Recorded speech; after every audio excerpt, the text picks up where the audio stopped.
Brought to you by Biz Analyst by Khata Book.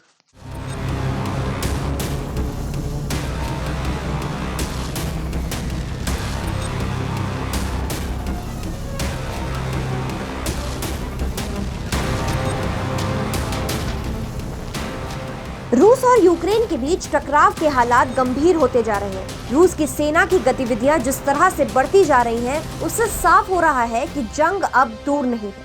Satellite तस्वीरों में चौंकाने वाला सच सामने आया है, जिसमें यूक्रेन की सीमा के पास रूसी सैनिकों का मूवमेंट बढ़ता देखा जा रहा है। बख्तरबंद वाहन, तोप, टैंक और सैनिक लगातार आगे बढ़ रहे हैं। वहीं यूक्रेन की सीमा से करीब 15 किलोमीटर उत्तर में स्थित वालुयकी में रूसी गोलाबारी बढ़ गई है। मैक्सार की ओर से जारी की गई तस्वीरों से पता चला है कि इस क्षेत्र में हेलीकॉप्टर को भी तैनात किया गया है। इसका मतलब ये है कि रूस ने यूक्रेन को कई मोर्चों पर घेर लिया है। इस बीच अमेरिकी राष्ट्रपति जो बाइडेन ने आशंका जताई है कि रूस कभी भी यूक्रेन पर हमला कर सकता है। इस रिपोर्ट में हम आपको दिखाने जा रहे हैं, अगर रूस ने हमला किया तो यूक्रेन का क्या हाल होगा। रूस के पास दुनिया की सबसे शक्तिशाली सेनाओं में से एक है। सैन्य खर्च के मामले में रूस दुनिया के टॉप 5 देशों में से एक है। 2020 में रूस ने रक्षा पर 61.7 अरब डॉलर खर्च किए थे। Stockholm international peace research institute यानी सिपरी के मुताबिक यूक्रेन ने अपनी सेना पर 5.9 अरब डॉलर का खर्च किया है। यानी रूस की तुलना में यूक्रेन ने रक्षा पर 10 गुना कम खर्च किया है। इतना ही नहीं, तीनों सेनाओं के मामले में भी रूस और यूक्रेन का कोई मुकाबला नहीं है।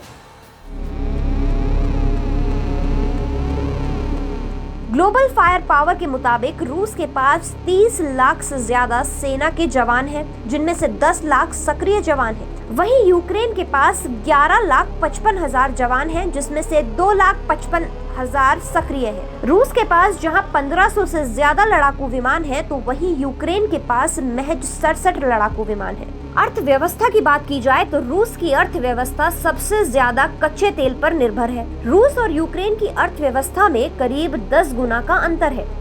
जियोरैंक के मुताबिक रूस की जीडीपी जहां 1.7 ट्रिलियन डॉलर है, तो वहीं यूक्रेन की जीडीपी सिर्फ 130 अरब डॉलर के आसपास है। वर्ल्ड बैंक के मुताबिक 2013 में रूस की जीडीपी का साइज 2.3 ट्रिलियन डॉलर था, जिसके बाद रूस की जीडीपी भले ही कम हुई है, लेकिन यूक्रेन की तुलना में ये अब भी कई ज्यादा है।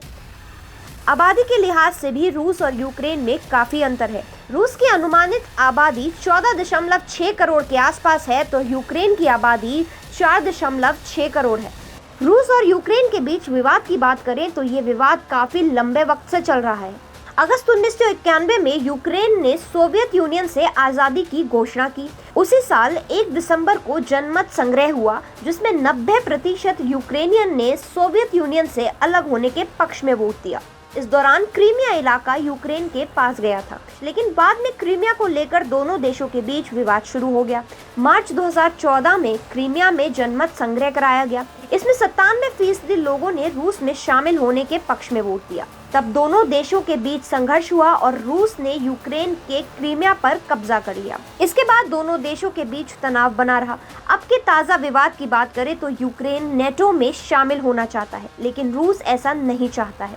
रूस को लगता है कि अगर यूक्रेन नेटो में शामिल हो गया तो नेटो के सैनिक और ठिकाने उसकी सीमा के पास आकर खड़े हो जाएंगे। इसलिए दोनों देशों के बीच तनाव एक बार फिर बढ़ गया है। इस हिसाब से देखा जाए तो रूस अगर अटैक करता है तो यूक्रेन को भारी नुकसान झेलना पड़ेगा। इसे एक तरफा मुकाबला भी कहा जा सकता है। न्यूज़ तक ब्यूरो।